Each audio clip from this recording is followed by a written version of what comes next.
जिनेन्द्र नमो अरिहन्ताणं नमो सिद्धाणं नमो आयर्याणं नमो वज्रायाणं नमो लोये सव्यसाहूणं। पंच परमेष्ठी भगवान की जय। सामायिक पाठ के अंतर्गत भगवान जिनेन्द्र देव के गुणों का स्तवन कर रहे हैं। अनंतानंत गुणों के भंडार ऐसे जिनेन्द्र भगवान में हम अनेक विशेषताएं समझ रहे हैं और भगवान से प्रार्थना कर रहे हैं ऐसे वे जिनेन्द्र, ऐसे वे देवादिदेव हमारे हृदय में विराजमान रहें और हम उनकी शरण को प्राप्त हो। आइए इसी क्रम में उन जिनेन्द्र भगवान की गुणों का और आगे स्तवन करते हैं। विभासते यत्र मरीचिमाली न विद्यमाने भुवनावभासि स्वात्मस्थितं बोधमय प्रकाशं तं देवमाप्तं शरणं प्रपद्ये। आइए अर्थ समझते हैं। विभासते यत्र मरीचिमाली, विभासते अर्थात शोभा पाता है, यत्र अर्थात जहाँ पर, मरीचिमाली, मरीचि का मतलब होता है किरणें और माली का मतलब समूह, जहाँ किरणों का समूह हो अर्थात सूर्य। न अर्थात नहीं, विद्यमाने विद्यमान रहने पर, तब विद्यमाने आपके विद्यमान रहने पर, भुवनावभासी, भुवन अवभासी, भुवन मतलब लोक को, संसार को, अवभासी अर्थात प्रकाशित करने वाला, भुवन का प्रकाशक। क्या मतलब, हे भगवान तब विद्यमाने आपके विद्यमान रहने पर लोक को, जगत को प्रकाशित करने वाला वह जो सूर्य है वह न विभासते, शोभा को प्राप्त नहीं होता। क्या मतलब, यहाँ ये कह रहे हैं हे भगवान जहाँ आप विराजमान हैं वहाँ सूर्य क्या, करोड़ों सूर्य भी आ जाएं तो भी वो आपके समक्ष फीके पड़ जाते हैं। वह सांसारिक सूर्य भी आपके समक्ष फीका है, शोभा को प्राप्त नहीं होता। आप कैसे हैं, स्वात्म स्थितम, स्व आत्म स्थितम, अपनी आत्मा में स्थित हैं, अपनी आत्मा में लीन हैं। बोधमय प्रकाशम, बोध अर्थात ज्ञान से युक्त प्रकाश वाले हैं। कैसे ज्ञान से युक्त, केवल ज्ञान से युक्त प्रकाश वाले हैं। ऐसे तम देवम, उस देव की, आप्तम अर्थात आप्त की, उन आप्त देव की, उन सच्चे जिनेन्द्र देव की शरणम प्रपद्ये, मैं शरण प्राप्त करता हूँ, वह शरण ग्रहण करता हूँ। हम यहाँ पर जिनेन्द्र देव के गुणों का स्तवन कर रहे हैं और उसी के अंतर्गत भगवान का एक महत्वपूर्ण विशेषण यहाँ प्रस्तुत किया कि हे भगवान जहाँ आप रहें, जहाँ आप विराजमान रहें वहाँ करोड़ों सूर्य की आभा भी फीकी पड़ जाती है। इसलिए जो संसार को प्रकाशित करने वाला हजारों किरणों के समूह से युक्त जो सूर्य है वह सूर्य भी तब विद्यमाने आपके उपस्थित रहने पर, आपके विराजमान रहने पर न विभासते, शोभा को प्राप्त नहीं होता। इसलिए और स्वात्म स्थितम, आप इतने महान हैं कि आपने उस ज्ञान को प्राप्त कर लिया तो अपनी आत्मा में ही आप स्थित हैं और चूंकि केवल ज्ञान रूपी प्रकाश से युक्त हैं, जो स्वयं प्रकाशित हो रहे हैं और अन्य भव्य जीवों को प्रकाशित कर रहे हैं, उस केवल ज्ञान के माध्यम से अन्य जीवों को भी जान रहे हैं, समस्त लोकों को, द्रव्यों को, पर्यायों को जान रहे हैं। ऐसे वे आप्तदेव अर्थात सच्चे देव, जिनेन्द्र देव, उनकी मैं शरणम प्रपद्ये, शरण को जाता हूँ, शरण को प्राप्त होता हूँ। भैया क्या समव शरण में दिन रात नहीं होती? समो शरण में भगवान के शरीर से इतनी आभा, इतनी कांति निकलती है कि वहां दिन और रात का भेद ही नहीं होता। वास्तव में जब केवल ज्ञान प्राप्त हो जाता है, शरीर औदारिक से परमोदारिक हो जाता है, निगोदीय जीवों का अभाव हो जाता है, तब भगवान जिनेंद्र देव के शरीर में इतनी कांति, इतनी आभा प्रकट हो जाती है कि करोड़ों सूर्य, करोड़ों चंद्रमा भी उनके समक्ष फीके पड़ जाते हैं। आचार्य भगवान मानतुंग स्वामी महाराज ने भी तो भक्तामृत स्तोत्र में भगवान जिनेंद्र देव की स्तुति करते समय कहा, नास्तम कदाचिदुपयासिन राहुगम्य स्पष्टी करोष सहसा युगपद जगंती नाम्भोधरोधर निरुद्ध महाप्रभाव सूर्यातिशाई महिमा से मुनिंद्र लोके। हे भगवान, आप कैसे हैं? सूर्य से भी अतिशाई महिमा वाले, अधिक महिमा वाले हैं। यह कोई उपमा नहीं, वास्तविकता है। भगवान के शरीर से इतनी कांति, इतनी आभा निकलती है कि जो हम सूर्य और चंद्रमा देखते हैं, चलो ठीक है, चंद्रमा तो मान लिया कम कांति वाला है सूर्य की अपेक्षा, लेकिन सूर्य की उदित होने पर हमारे यहाँ से अंधेरा हट जाता है, पूरा का पूरा अंधकार नष्ट हो जाता है और उजाला आ जाता है, प्रकाश फैल जाता है। लेकिन जब समोशरण की हम बात करते हैं, वहां तो भगवान जिनेंद्र देव के शरीर से इतनी कांति निकलती है कि यह हमें दिखाई देने वाला सूर्य भी फीका पड़ जाता है। तभी तो जब हम जिनेंद्र भगवान के समोशरण की रचना पढ़ते हैं, वहाँ की सारी जो वर्णन पढ़ते हैं, उसमें हम देखते हैं तो वहाँ दिन रात का भेद ही नहीं होता। एक आचार्य भगवान के प्रमाण के अनुसार तो दिव्य ध्वनि रात को 12 बजे भी खिड़ती है। तब वहाँ कोई प्रश्न करे कि एक तरफ तो आप कहते हैं कि मुनि महाराज को, तीर्थंकरों को रात में नहीं बोलना चाहिए, फिर वहाँ रात को 12 बजे दिव्य ध्वनि कैसे खिड़ रही है? फिर वहाँ अष्ट प्रात्याहारों में नगाड़े कैसे बज रहे हैं? फिर वहाँ घंटा कैसे बज रहा है? यहाँ तो आप मना करते हैं कि रात में घंटा नहीं बजाना चाहिए, रात में वाद्य यंत्र नहीं होना चाहिए, रात में होल्ला शोर शराबा अथवा मुनि महाराज को नहीं बोलना चाहिए, फिर समोषण में तो ये सब होता है। उत्तर यही मिलेगा, समोषण में दिन और रात का भेद ही नहीं होता। वहां तो हमेशा 24 घंटे जगमग जगमग दीपक से भी बहुत अधिक कांति वाले वहां जिनेंद्र भगवान के शरीर से बहुत अधिक आभा निकलती है। और दूसरी बात, देवता भी होते हैं, उनके पास रत्न होते हैं, रत्नों से जड़ित उनके मुकुट, सिंहासन आदि सारे के सारे होते हैं, जिससे वहां रात्रि का अथवा अंधकार का प्रवेश भी नहीं होता। इसलिए समोषण में दिन रात का भेद नहीं, वहां तो हमेशा प्रकाश ही प्रकाश रहता है। स्वात्मा स्थितम से क्या प्रयोजन? स्वात्म स्थितम, स्व आत्म स्थितम, स्व अर्थात अपनी, आत्म अर्थात आत्मा में, स्थितम अर्थात स्थित, अपनी आत्मा में लीन, बाह्य पर पदार्थों से, बहिरंग से जिन्हें कोई मतलब नहीं, जो अपनी आत्मा में लीन है, वह कहलाते हैं स्वात्म स्थितम। अब कोई यहाँ पर प्रश्न कर सकता है, फिर समोषण में वो दिव्य ध्वनि के माध्यम से उपदेश दे रहे हैं, वो वहाँ से विहार करके दूसरे स्थान पे जाकर के उनका समोषण लग रहा है, फिर ये सारी की सारी क्रियाएं वो बहिरंग रूप होकर के ही तो करेंगे। उत्तर मिलेगा, नहीं, वो तो अपनी आत्मा में स्थित हैं, ये सारी की सारी क्रियाएं उनकी अबुद्धि पूर्वक होती है, उसमें इनका कोई इंटेंशन नहीं होता। लिखा है, भविभागन वश जोगे वशाय, अर्थात तीर्थंकर भगवान का समोषण में एक स्थान पे उपदेश देने के पश्चात विहार किधर की तरफ होता है, जहां पर भव्य जीवों का भाग्य उनको खींच करके ले जाए। यदि बुद्धि पूर्वक मानेंगे तो फिर वहां राग हो गया कि यहाँ जिनेंद्र भगवान ने यहाँ उपदेश दिया, अब यहाँ से विहार करके अब दूसरे उस स्थान पर जाना है, तो उनका मन हुआ तो राग हो गया, राग हो गया तो फिर वो सच्चे देव नहीं कहलाए, फिर वीतरागी कैसे रहे?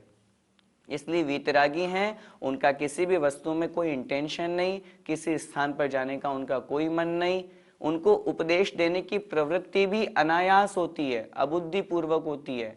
ऐसा नहीं कि सामने वाला कोई उनसे प्रश्न किया, उस अपेक्षा से भी है, लेकिन यहाँ पर अबुद्धि पूर्वक उनकी वह क्रिया होती है। इसलिए स्वात्म स्थितम अर्थात अपनी आत्मा में लीन, यह हमको ग्रहण करना चाहिए। भैया जी, भगवान ज्ञान में प्रकाश वाले होते हैं, इसे कैसे समझना चाहिए? भगवान जिनेंद्र देव के ज्ञान को स्वपर प्रकाशक कहा। ज्ञान में प्रकाश से तात्पर्य, जैसे एक दीपक होता है, उदाहरण से अपन समझें, एक दीपक होता है, जब वह जलता है तो वह स्वयं अपने को भी प्रकाशित करता है और उसके आसपास जहाँ तक उसका उजाला जा रहा है वहाँ तक उन पर वस्तुओं को भी वो प्रकाशित करता है, दिखाता है। ठीक उसी प्रकार ज्ञान होता है, जो स्वयं अपनी आत्मा को भी जान रहे हैं और आत्मा के अलावा चूंकि वो केवल ज्ञान को प्राप्त हो चुके हैं, ज्ञानावरण कर्म का उन्होंने संपूर्ण क्षय कर दिया है। तो उस ज्ञानावरण कर्म के क्षय से जो अनंत ज्ञान प्रकट हुआ, उसकी विशेषता से वो अन्य पर पदार्थों को भी जान रहे हैं, देख रहे हैं। इस अपेक्षा से उनका ज्ञान स्वपर प्रकाशक है, बोधमय प्रकाशक, अर्थात ज्ञान से युक्त जो प्रकाश वाले हैं। वैसे तो उनके शरीर में बहुत कांति है, बहुत प्रकाश है, लेकिन यहाँ जिस प्रकाश की बात चल रही है वह है ज्ञान रूपी प्रकाश। क्योंकि एक प्रकाश के माध्यम से जिस प्रकार व्यवहार में हमको ज्ञान होता है, उसी प्रकार उस केवल ज्ञान रूपी प्रकाश के माध्यम से उन्होंने अपनी आत्मा को जान करके वो पर पदार्थों को जान रहे हैं। एक प्रश्न यहाँ पर कोई कर सकते हैं कि वह स्वयं अपनी आत्मा को तो जान ही रहे हैं, लेकिन पर पदार्थों को जाना या पर पदार्थों को जानते हैं तो फिर यहाँ पर उनकी बुद्धिपूर्वक क्रिया हो गई। फिर तो उन्होंने जानने के लिए अपना मन बनाया कि चलो आज वहाँ देखते हैं कहाँ क्या हो रहा है। उत्तर मिलेगा ऐसा नहीं है। आचार्य भगवान अमृतचंद स्वामी महाराज ने पुरुषार्थ सिद्धि उपाय ग्रंथ में जब मंगलाचरण किया तो वहाँ पर उन जिनेंद्र भगवान के ज्ञान को दर्पण तल इव सकला प्रतिफलति पदार्थ मालिका यत्र, इस प्रकार कह करके उस केवल ज्ञान की विशेषता बतलाई। अर्थात दर्पण के समान जहाँ पर समस्त पदार्थ प्रतिबिंबित होते हैं। कितना अच्छा उदाहरण आचार्यों ने दर्पण का दिया। जिस प्रकार एक दर्पण होता है, उस दर्पण में जितनी वस्तुएं सब झलकती है। दर्पण किसी को इंटेंशन से देखता नहीं है, अपितु उसके समक्ष जितनी वस्तुएं हैं वो सारी की सारी उस दर्पण में दिखती है। देखना राग का प्रतीक है, दिखना वीतरागता का प्रतीक है। जिनेंद्र भगवान अथवा सर्वज्ञ देखते नहीं हैं, स्वयं दिख जाता है, उनके ज्ञान में अपने आप झलक जाता है। ऐसा मन उनका कभी नहीं करता कि चलो आज मध्यलोक में चलते हैं, वहाँ के जम्बू द्वीप में भरत क्षेत्र के आर्यखंड में भारत देश में क्या हो रहा है, ऐसा कभी नहीं देखते। अपितु यह उनकी ज्ञान की विशेषता होती है कि वे पर पदार्थ अपने आप उनके ज्ञान में झलक जाते हैं। यह सर्वज्ञत्व की विशेषता है। तो कहने का तात्पर्य वो खुद नहीं देखते, अपितु उनके ज्ञान में झलक जाता है। यही दर्पणवत उनका केवल ज्ञान होता है, जो कि स्वपर प्रकाशक कहा गया है। आइए इसी क्रम में पुनः उन आप्त जिनेंद्र देव जिनकी हम शरण को प्राप्त हो रहे हैं, उनकी और विशेषताएं पढ़ते हैं। विलोक्यमाने सति यत्र विश्वं विलोक्यते स्पष्टमिदं विविक्तम् शुद्धं शिवं शान्तिमनाद्यनन्तं तं देवमाप्तं शरणं प्रपद्ये। विलोक्यमाने सति यत्र विश्वम, विलोक्यमाने सति अर्थात देखे जाने पर, यत्र मतलब जहाँ, विश्वम अर्थात विश्व को, समस्त जगत को, लोकालोक को, विलोक्यते दिखाई देता है, स्पष्टम इदम, इदम अर्थात यह विश्व, स्पष्टम स्पष्ट दिखाई देता है।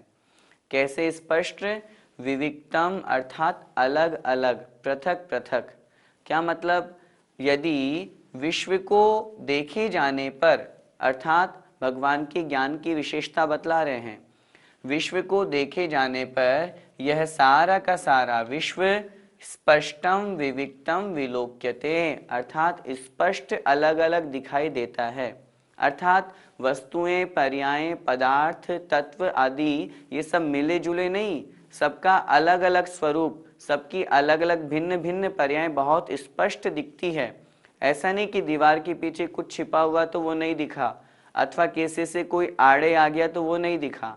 समस्त वस्तुएं उन्हें स्पष्ट दिखाई देती है। कैसे हैं वे जिनेंद्र भगवान? शुद्धम अर्थात शुद्ध हैं, समस्त कर्म कालिमा से वे च्युत हो गए हैं, उनकी छूट गई है, उससे दूर हो गए हैं, इसलिए वे शुद्ध हैं। शिवम अर्थात मोक्ष स्वरूप है, शिवम के दो अर्थ हम ग्रहण कर सकते हैं, मोक्ष स्वरूप अथवा आनंद स्वरूप वाले हैं।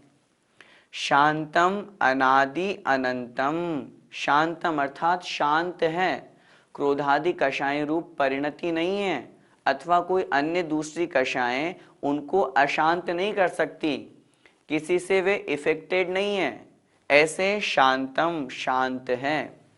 अनादि अनंतम, आदि और अंत से रहित हैं, अनादि है अनंत हैं, ऐसे तम अर्थात उन, देवम आप्तम उन आप्त देव की अर्थात जिनेंद्र भगवान की, सच्चे देव की शरणम प्रपद्ये शरण को प्राप्त होता हूँ, ऐसे उन जिनेंद्र भगवान की शरण को प्राप्त होता हूँ। कैसे हैं वे जिनेंद्र भगवान, एक बार पुनः देखते हैं। विलोक्य माने सति यत्र विश्वम, जहाँ समस्त विश्व को देखे जाने पर यह सारा का सारा विश्व स्पष्ट और अलग अलग पृथक पृथक दिखाई देता है। ये उनके केवल ज्ञान की विशेषता है कि उन्हें समस्त द्रव्य और समस्त पर्याय बिल्कुल स्पष्ट दिख रही है। जो शुद्ध हैं, आनंद एवं मोक्ष स्वरूप वाले हैं, शांत हैं, किसी पदार्थ से उन्हें कोई फर्क नहीं पड़ रहा, वे अपनी आत्म स्वरूप में लीन होकर के शांत हैं, आदि और अंत से रहित हैं, प्रारंभ और विनाश से रहित हैं, ऐसे वे जिनेंद्र भगवान आप्त सच्चे देव वीतरागी सर्वज्ञ और हितोपदेशी, ऐसे तीन गुणों से संयुक्त वे आप्त देव, उनकी मैं शरण को प्राप्त होता हूँ, शरण को जाता हूँ। भैया जी यहाँ पर स्पष्ट विविक्त से क्या तात्पर्य है? स्पष्ट अर्थात बिल्कुल साफ, और विविक्तम का अर्थ है बिल्कुल अलग अलग। एक छोटे से उदाहरण से अपन समझें, जैसे एक आलू है, उस आलू के एक कण में एक सुई की नोक के बराबर आलू में भी अनंत जीव हैं। उन अनंत जीवों को भी वे केवली भगवान अनंत को अलग अलग जान रहे हैं। ऐसा नहीं कि सबको एक साथ जान रहे कि हाँ एक सुई की नोक में अनंत जीव हो गए, नहीं, उन अनंतों को एक एक करके अलग अलग जान रहे हैं। और सिर्फ एक ही जीव को नहीं, उन जीवों की समस्त पर्यायों को। इसलिए आचार्य भगवान ने यहाँ पर विशेषण दिया विविक्तम। संसार का ऐसा कोई द्रव्य नहीं और उस द्रव्य की ऐसी कोई पर्याय नहीं, चाहे वो भूतकाल संबंधी हो, चाहे भविष्य काल संबंधी, चाहे वर्तमान काल संबंधी, समस्त पर्यायों को जो जानने वाले हैं और बिल्कुल अलग अलग एक एक करके बिल्कुल स्पष्ट, किसी प्रकार का कोई धुंधलापन नहीं, किसी प्रकार का कोई अज्ञान नहीं, क्योंकि जो अज्ञान का निमित्त था ज्ञानावरण कर्म, वो उनका क्षय हो गया, वो समाप्त हो गया। तो अब जो कुछ भी जानेंगे वो बिल्कुल स्पष्ट जानेंगे। उदाहरण जैसे पहले अपन ने समझा था, दर्पणवत, दर्पण के समान। दर्पण में जो चीज हम दिखाएंगे वो वस्तु बिल्कुल ज्यों की त्यों, रंच मात्र भी कोई इफेक्ट नहीं, दर्पण को कोई मतलब नहीं। यदि इधर दाग लगा है तो दर्पण में भी दाग लगा हुआ दिखाई देगा, और यदि नहीं लगा हुआ, बहुत साफ है, क्लीन है, तो दर्पण भी वैसा ही दिखाएगा। ठीक उसी प्रकार संसार के समस्त द्रव्य और उनकी समस्त पर्यायों को, लोक अलोक को, सबको बिल्कुल स्पष्ट जानते हैं। ये यहाँ उन केवल ज्ञान की विशेषता है। शुद्धम से यहाँ क्या तात्पर्य है? शुद्धम अर्थात पूर्णतया शुद्ध, साफ, जिनके अंदर कोई कालिमा नहीं, किसी प्रकार का कोई कलंक नहीं, जिनके 18 दोष जो हम पढ़ते हैं, क्षुत पिपासा आदि, राग द्वेष मद लोभ मोह आदि, ये पूरे 18 दोष, इनमें से एक भी नहीं है जो पूर्णतया शुद्ध है।